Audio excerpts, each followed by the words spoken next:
সুপ্রিয় শিক্ষার্থীরা, আমরা এখন আরেকটা প্র্যাকটিস করব। আমরা কিছুক্ষণ আগে শিখলাম যে কিভাবে সূত্রের সাহায্যে বর্গ করতে হয়। তো আজকে আমরা আরেকটা প্র্যাকটিস করব। এখানে ধরি একটা উদাহরণ নেই, এক্স স্কোয়ার প্লাস 2/y²।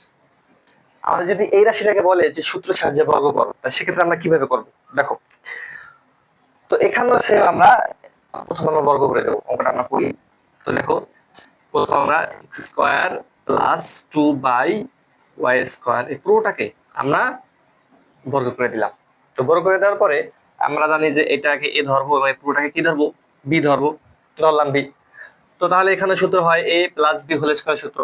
তো আমরা লিখি এই যে এ মানে এক্স স্কয়ার প্লাস 2, এ মানে এক্স স্কয়ার, বি মানে 2/y², square plus 2 A B plus B square plus কি বি স্কয়ার 2/y², তার উপরে কি আবার হোল স্কয়ার। ওকে, তাহলে হলো কি a square plus 2b plus b square. এবার আমরা এটাকে ভাঙবো। দেখো, তো আমরা জানি পাওয়ারে পরে সবসময় গুণ হবে। কি হবে?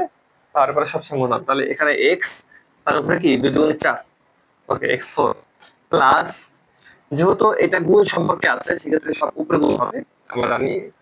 সেক্ষেত্রে কত হবে? 2 দুগুণে 4 x স্কয়ার আর নিচে কি y²।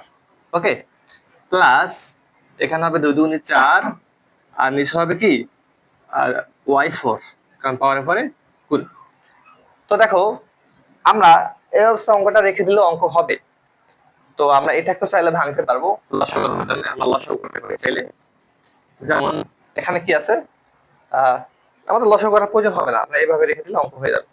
ঠিক আছে, যাই হোক, তাহলে আশা করি বুঝছো সূত্রের সাহায্যে কিভাবে বর্গ করতে হয়। আমরা আরো প্র্যাকটিস করবো, তো আমাদের সাথেই থাকবা।